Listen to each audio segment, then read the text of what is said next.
The xenobiological research vessel, Xenological Triumph, drifted through the outer reaches of the Sagittarius Arm, its sleek hull reflecting the distant starlight as it patrolled the boundaries of the Galactic Alliance territory. Inside the ship's main laboratory, 5 crew members of different species gathered around a containment chamber, their attention focused on the sedated specimen inside. "This is quite extraordinary," said Dr. Corinth, her elongated fingers tapping against the transparent barrier. The Medulian xenobiologist's skin rippled with excitement, the characteristic response of her species when intellectually stimulated. "We may have found the first intact specimen of what the ancient archives describe as a human." Commander Vexian shifted his 4 arms in a gesture of skepticism, the Oraxi captain's compound eyes reflecting the blue light of the monitoring equipment. "Let's not jump to conclusions, Doctor. Bipedal mammals with limited sensory capabilities are common throughout the galaxy. What makes you believe this one is special?" "The genetic structure," Corinth replied, pulling up a holographic display of the specimen's DNA sequence. "It matches the fragmentary records we have of the mythical humans with a 97.3% accuracy. And consider where we found it, Kepler 442b, the very planet mentioned in historical texts as Earth's sister." The red-scaled security officer Rask growled a sound that made his draconian heritage evident. Myths are often exaggerated. The historical archives describe humans as apex predators that nearly conquered half the galaxy before their extinction 4,000 galactic cycles ago. This specimen looks very fragile. "Appearances can be deceiving," Dr. Corinth countered. "According to the legends, humans were not physically impressive, but possessed remarkable adaptability and intelligence.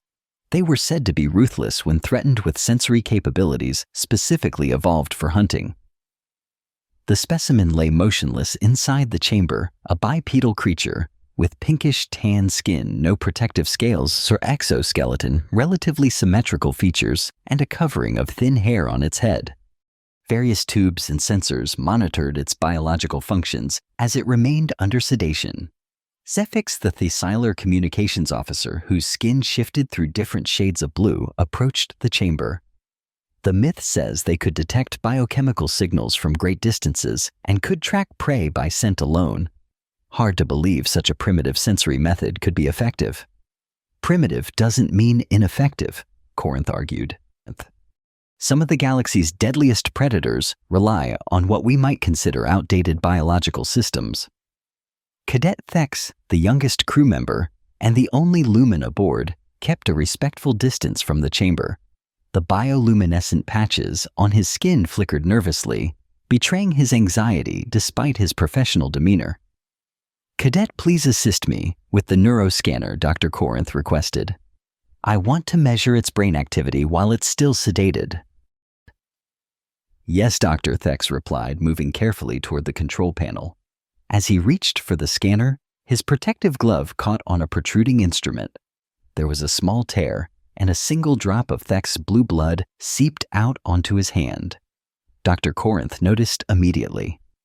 "Cadet, you've compromised your protective." The words died in her throat as the supposedly sedated creature in the chamber suddenly moved. Its head turned to nostrils, flaring eyes opening just slightly, focusing directly on the drop of blue blood on Thex's hand. For precisely 0.3 seconds, its gaze fixed on the blood and a subtle change passed over its previously slack features. Then, just as suddenly, the creature went completely limp again. The monitoring equipment emitted an urgent series of beeps. "Life signs dropping," Corinth shouted, rushing to the control panel, heart rate decreasing, neural activity diminishing. "It's dying." Security Officer Raske moved his hand to his pulse weapon. "It shouldn't have been conscious enough to react. How did it sense the blood through a sealed chamber?" Cadet Thex's luminescence had brightened considerably, with fear casting a pale blue glow across the laboratory. I'm sorry, I didn't mean to." "It's not your fault, Cadet." Commander Vexian said calmly, even as his lower arms activated the ship's emergency protocols. "Doctor, what just happened?" Dr. Corinth stared at the now completely unresponsive specimen, her professional composure momentarily shaken. According to the legends, humans could detect blood from incredible distances. They were said to have evolved as pursuit predators, capable of tracking wounded prey for days. Zephix's skin had shifted to a deep purple, the Thesilar equivalent of alarm. A single drop of blood from 3 meters away through a sealed containment unit. The legends must be exaggerated, Raske insisted, though he kept his weapon ready. Perhaps, Dr. Corinth murmured, studying the flatlined vital signs on the monitor. Or perhaps we've underestimated what we've brought aboard. Commander Vexian made a decision. Maintain containment protocols. I want a full analysis of what just happened and Cadet Thek's report to medical for a new protective suit. We will observe the specimen for another 24 hours before performing an autopsy. As the crew dispersed to their tasks, none of them noticed the almost imperceptible change in the brainwave pattern on one of the lower monitors. A pattern that didn't match any known neural activity of an unconscious or dying organism, but rather resembled the highly organized signals of a brain engaged in complex problem solving. 26 hours later, Dr. Corinth sat alone in the research lab reviewing the data from the monitoring equipment. The rest of the crew had completed their duty shifts, leaving her to prepare for the next day's autopsy of the now deceased specimen, or at least what appeared to be a deceased specimen. Corinth had noticed anomalies in the data, subtle inconsistencies that bothered her scientific mind. The brain waves, though minimal, showed patterns that didn't align with cellular death. The body temperature had stabilized at a level slightly below what the initial readings had established as normal, but it wasn't continuing to drop as expected in death. Most concerning were the electromagnetic fluctuations she'd detected around the specimen's containment unit. The ship's systems reported multiple instances of data access from terminals near the lab access that didn't correspond to any crew member's authorization codes. Computer replay visual monitoring of containment chamber time index 2700 through 2705, she requested. The holographic display showed 5 minutes of completely ordinary footage. The specimen lay motionless. Monitoring equipment showed flat vital signs and nothing changed. Yet the electromagnetic sensors told a different story. During those exact 5 minutes, something had accessed the ship's historical database, specifically the sections containing information about human biology, galactic alliance protocols, and the current political structure of the known universe. Dr. Corinth tapped her communicator. "Commander Vexian, I need to speak with you immediately." 10 minutes later, the command crew had assembled in the conference room. Corinth presented her findings, finishing with the most disturbing discovery. "The genetic sequencing is complete," she said, projecting the results onto the central display. "The specimen's DNA matches the fragmented human genome in our archives with a 99.97% accuracy. This is not merely a similar species, this is genuinely a human, exactly as described in historical records." Commander Vexian's compound eyes reflected the displayed data. "How is this possible? Humans have been extinct for millennia." "Apparently not." Zephix observed skin shifting through analytical shades of green and blue. "The question is whether this individual represents a remnant population or something else entirely." Security Officer Raske wasn't interested in the academic implications. "We should terminate it immediately. The historical archives are clear. Humans were dangerous, unpredictable, and extraordinarily adaptive. Even apparently dead, it's somehow accessing our systems." "That's speculation," Corinth argued. "We don't know for certain that the specimen is responsible for the data access."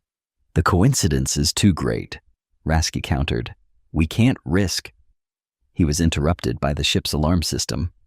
A red warning light pulsed across the conference room as the artificial intelligence announced, "Security breach detected in Xenobiology Laboratory. Unknown access to primary systems. The command crew rushed toward the laboratory, Raske leading with weapon drawn. When the doors slid open, they froze in collective shock. The containment chamber was still sealed, but the human specimen was no longer lying prone. It was sitting upright, eyes open calmly studying the display screens that surrounded the chamber. As the crew entered, it turned toward them with an expression that could only be described as mild embarrassment. "Well, this is awkward," it said in perfectly accented, standard galactic, the lingua franca of the Alliance. "I was hoping to wake up somewhere more comfortable." Cadet Thek's bioluminescence flared so brightly that the overhead lights automatically dimmed to compensate. Commander Vexian stepped forward, 2 arms raised in a cautionary gesture, while his lower set hovered near the emergency protocols panel. "You speak our language," he stated, managing to maintain his composure despite the unprecedented situation. The human's lips curved upward in what historical records described as a smile. A facial expression with multiple potential meanings depending on context. "I do now," it replied. "Your information systems are quite comprehensive if somewhat disorganized. I apologize for the unauthorized access, but I needed to understand the current situation." Raske kept his weapon trained on the containment chamber. "Commander, this confirms the creature is dangerous. It hacked our systems while apparently dead." "I wasn't dead," the human clarified. "I was playing dead. There's a difference." Dr. Corinth stepped forward, a professional curiosity, momentarily overriding caution. "You deliberately mimicked death." "Why?" "Standard intelligence gathering protocol when captured by unknown entities." The human explained matter-of-factly.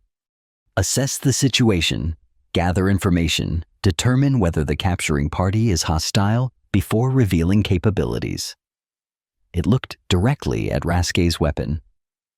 "Given that you're pointing that disruptor at me, I'm still evaluating the hostile question." Commander Vexian made a subtle gesture, and Raske reluctantly lowered his weapon, though he didn't holster it. "Who are you?" Vexian asked. "Lieutenant Marcus Harris, Earth Expeditionary Force," the human replied. "And you are Commander Vexian of the research vessel Xenological Triumph, along with Dr. Corinth, Security Officer Raske, Communications Officer Zefix, and Cadet Thex. May I request release from this chamber? It's rather cramped and I'm getting hungry." The command crew exchanged glances, a mixture of shock, fear, and in Dr. Corinth's case, barely contained scientific excitement. "Earth Expeditionary Force?" Zefix questioned. "Earth was rendered uninhabitable over 4,000 galactic cycles ago. Human civilization is extinct." Lieutenant Harris raised an eyebrow, another distinctly human expression. "That's the official story, yes. Reality is somewhat more complicated. Now, about that release. I promise not to bite. Despite what your historical archives probably say about humans being apex predators." "Out of the question," Raske growled. "Perhaps we could continue this conversation in a more appropriate setting." Commander Vexian suggested, his tactical mind already calculating the potential diplomatic implications. "If Lieutenant Harris gives his word not to attempt escape or harm any crew members, we could move to the conference room." "You have my word," Harris replied promptly. "I'm not here to cause trouble." "Commander, with all due respect," Raske began. "The containment chamber can be transported intact to the conference room," Vexian interrupted. "We'll maintain security protocols while facilitating communication." Within 30 minutes, the command crew had reassembled in the conference room, with Lieutenant Harris's containment chamber positioned at one end of the table. The human sat cross-legged inside, appearing remarkably at ease for someone in captivity. "Much better," Harris commented, looking around the room. "Now I understand you have questions, so do I. Perhaps we could start with some basics. You're wondering how humans still exist, and I'm wondering why you thought we didn't." "The historical records are clear," Dr. Corinth stated. human civilization collapsed. Following the Proxima Centauri conflict, Earth became uninhabitable due to atmospheric degradation, and the remaining human colonies were absorbed or abandoned over subsequent centuries. Harris nodded. That's partially accurate. Earth did indeed face environmental challenges, and the Proxima Centauri conflict was problematic. But humans are remarkably tenacious, Doctor. We didn't become extinct. We simply withdrew from the galactic community. Withdrew? Zeph's skin rippled with shades of skepticism. An entire civilization doesn't simply withdraw without leaving evidence. It does if withdrawal is the strategic objective, Harris countered. After the Proxima Centauri conflict, humanity made a collective decision. The galactic community of that era wasn't ready for us, and frankly, we weren't ready for it either. So we stepped back, focused on solving our own problems, developing our own technologies, and observing rather than participating. For 4,000 years, Commander Vexian's compound eyes narrowed in disbelief. 4,173 years to be precise, Harris corrected. Long enough for humans to pass from history into legend, which suited our purposes. We continued to advance, but privately. Impossible, Rasque declared. No civilization could remain undetected for that long. Our exploration vessels have mapped virtually the entire galaxy. Harris smiled again. Have they? Or have they mapped what they were allowed to see? Stealth and observation technology were already human specialties before our withdrawal. We've had 4 millennia to perfect them. The implication hung heavy in the air. Commander Vexian was the first to grasp it fully.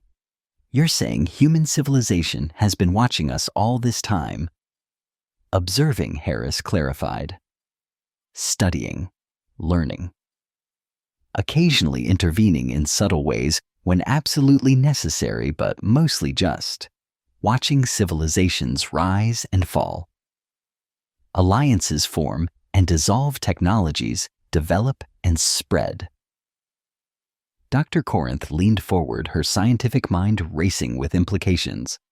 But why reveal yourself now? Why allow yourself to be captured? Harris's expression became more serious. I wasn't captured, Doctor. I allowed your survey team to find me on Kepler 442b. My presence there was deliberate, a calculated first step in a new diplomatic initiative. A diplomatic initiative involving faking your own death. Rasque's scales bristled with suspicion. Information gathering, Harris corrected. I needed to assess your technological capabilities, biological knowledge, and cultural attitudes before proceeding.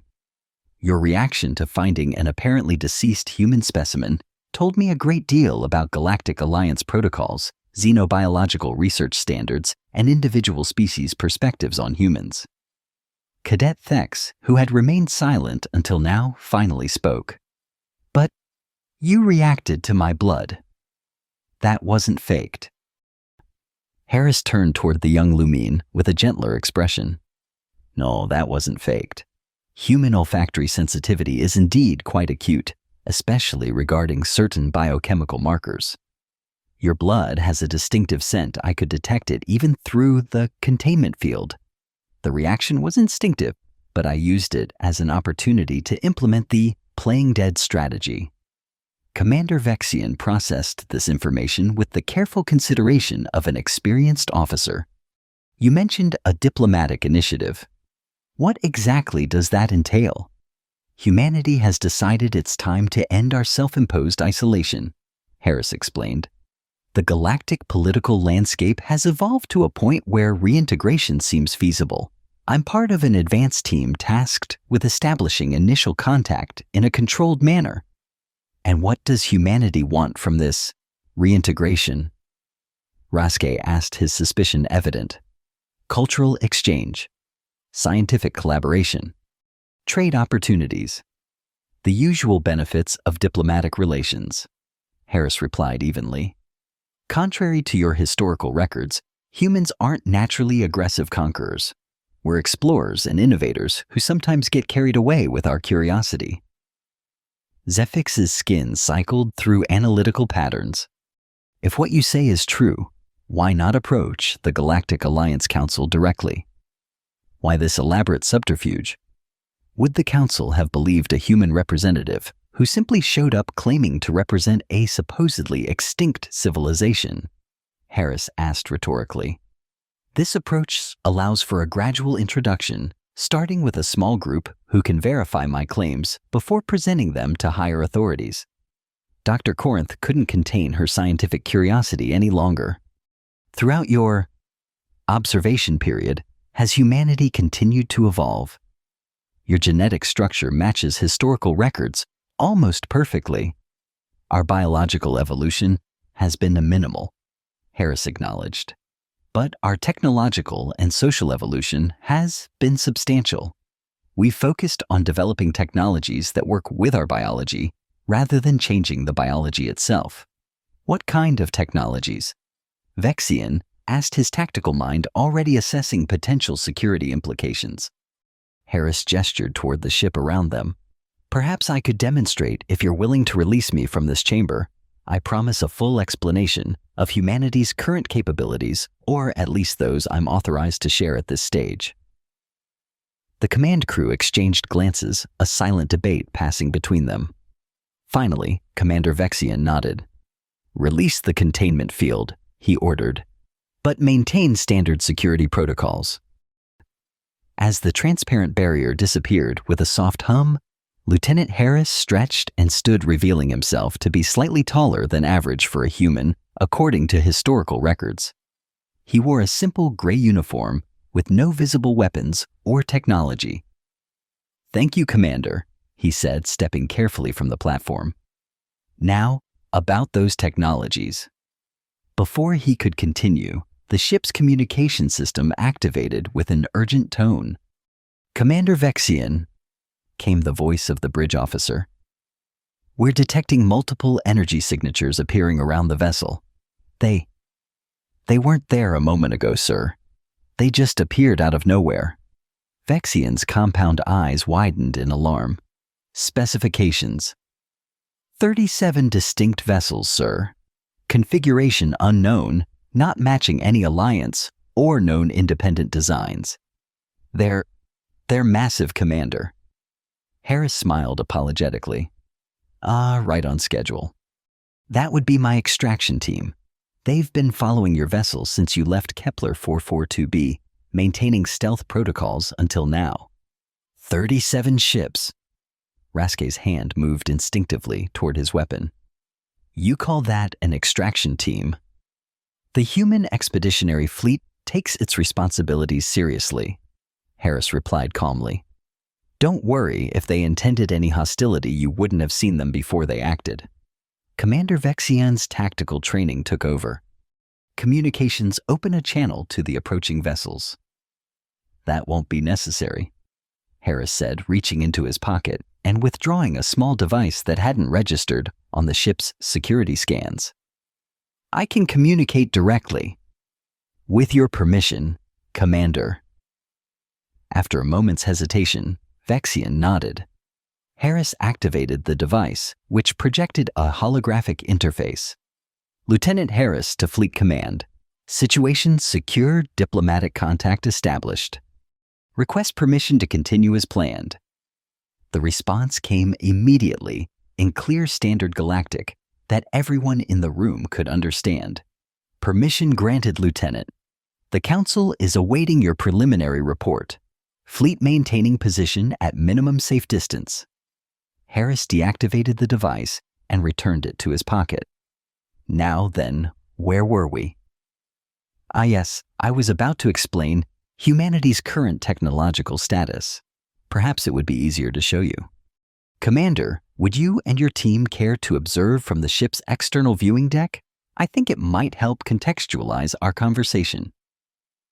Minutes later, the command crew stood before the massive viewport of the observation deck, with Lieutenant Harris standing casually beside them. The starfield beyond the transparent barrier showed no visible sign of the 37 ships supposedly surrounding them. I don't see anything, Cadet Thek said, his bioluminescence pulsing with nervous energy. You will in a moment, Harris replied, touching his communication device again. Lieutenant Harris to Fleet Command. Request visual confirmation for diplomatic purposes. Acknowledged. Deactivating stealth systems. What happened next would be permanently etched into the memory of every crew member present. The empty space around their vessel suddenly shimmered as though reality itself was rippling. Then, like ghosts materializing from nothing, massive ships appeared in perfect formation around the xenological triumph. They were sleek, asymmetrical vessels with organic-looking hulls that seemed to absorb rather than reflect light. Each one was at least 3 times the size of the research vessel, their surfaces marked with subtle patterns that seemed to shift and change even as the crew watched. By the ancestral light, Zephix whispered, skin flashing through colors of awe and fear. Those ships weren't just invisible, Dr. Corinth observed with professional appreciation. They were completely undetectable. No energy signatures, no mass displacement, no gravitational footprint. That's theoretically impossible. Not impossible, Harris corrected gently. Just beyond current Alliance technology. We call it quantum displacement cloaking, essentially placing the vessels slightly out of phase with normal spacetime. They exist in the same location, but aren't fully present in the same dimensional plane until the system is deactivated. Security Officer Raske had gone very still, his predatory instincts recognizing a superior force. How many such vessels does humanity possess? Harris smiled diplomatically. That would be classified information at this stage of our discussions. But I can tell you that what you're seeing represents a small fraction of the Earth Expeditionary Fleet, which itself is only one component of humanity's current space presence. Commander Vexion turned to face the human, his 4 arms positioned in a formal diplomatic posture. Lieutenant Harris, I believe the Alliance Council will indeed be very interested in establishing relations with humanity. As captain of this vessel, I formally request guidance on how to proceed. Actually, Commander, Harris replied, that's already being arranged at a higher level. While we've been talking, a human diplomatic team has made contact with the Alliance Council on Centauri Prime. They've been operating undercover within the Alliance bureaucracy for some time, preparing for this moment. The implication was clear. Humanity's infiltration of galactic society went far deeper than anyone had suspected. Is anything in our historical records about humans accurate? Dr. Corinth asked, torn between scientific fascination and mild alarm. Most of it, Harris assured her. Humans are indeed adaptable, curious, and potentially dangerous when threatened. We evolved as pursuit predators with acute senses, particularly regarding blood and injury. We form complex social structures and develop intense emotional attachments. We're omnivorous generalists who can survive in a remarkable range of environments. He paused, looking out at the fleet of advanced vessels.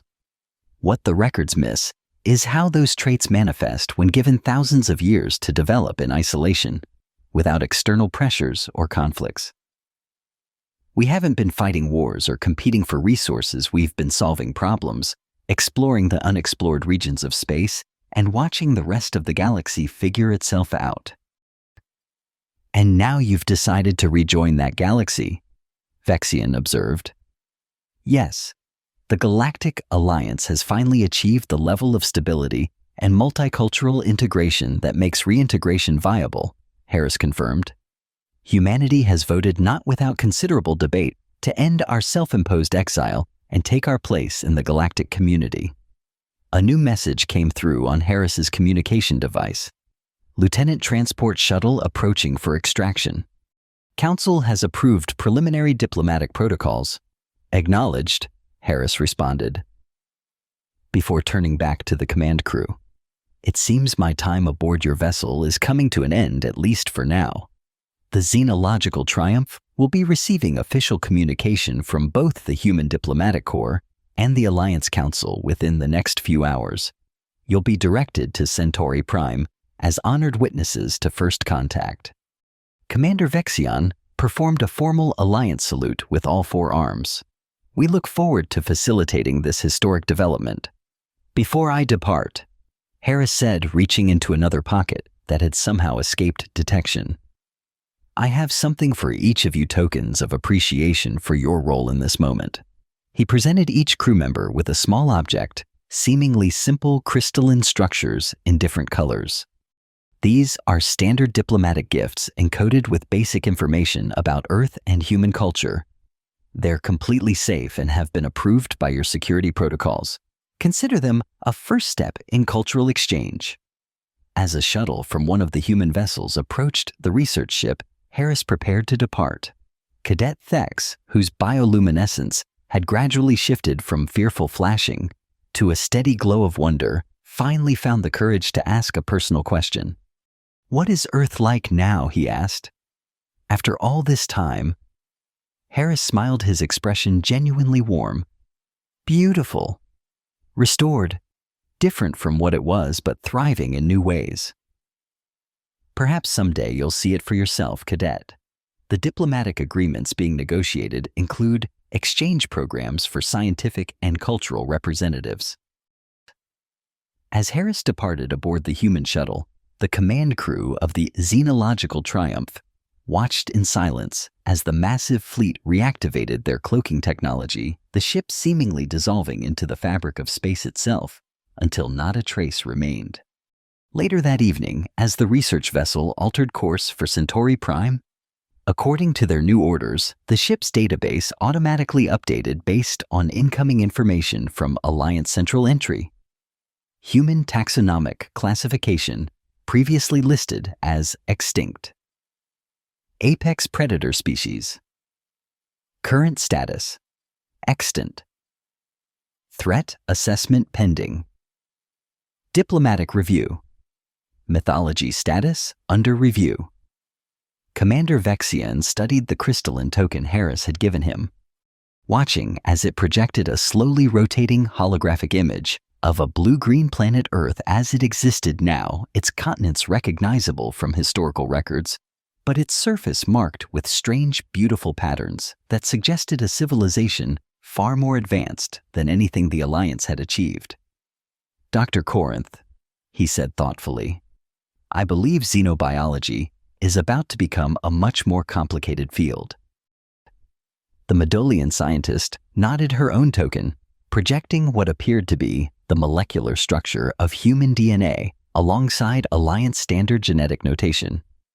Indeed, Commander, though I can't help wondering what? How many other extinct species might actually be out there watching and waiting for the right moment to return? Neither of them had an answer to that question. But as the Xenological Triumph accelerated toward its rendezvous with history, the implications hung in the air like the afterimage of the vanished human fleet, invisible yet undeniably present, a new reality that would forever change their understanding of the galaxy and their place within it. In his quarters aboard the lead vessel of the Human Expeditionary Fleet, Lieutenant Marcus Harris completed his mission report with a sense of satisfaction. The first official contact in over 4 millennia had gone even better than anticipated. The Galactic Alliance representatives had responded exactly as the cultural anthropologists had predicted initial fear, giving way to cautious diplomacy once humanity's true capabilities were demonstrated. He smiled to himself, remembering the moment when Cadet Thek's blood had penetrated the containment field. The human sense of smell was indeed acute, but the legends had, as usual, exaggerated. He couldn't actually detect blood from kilometers away, but the psychological impact of that myth had served its purpose perfectly. Sometimes the stories others told about you were more valuable than the truth. As Earth's distant sun appeared on the viewing screen home after a long mission, Harris reflected on the ancient human strategy that had once again proven effective when facing a potential threat of unknown magnitude. Sometimes the wisest course was to play dead, gather intelligence, and reveal your true nature, only when the advantage was decisively yours. The apex predator had returned to the galactic ecosystem. And this time, it came not as a hunter, but as a guide for species still finding their way among the stars.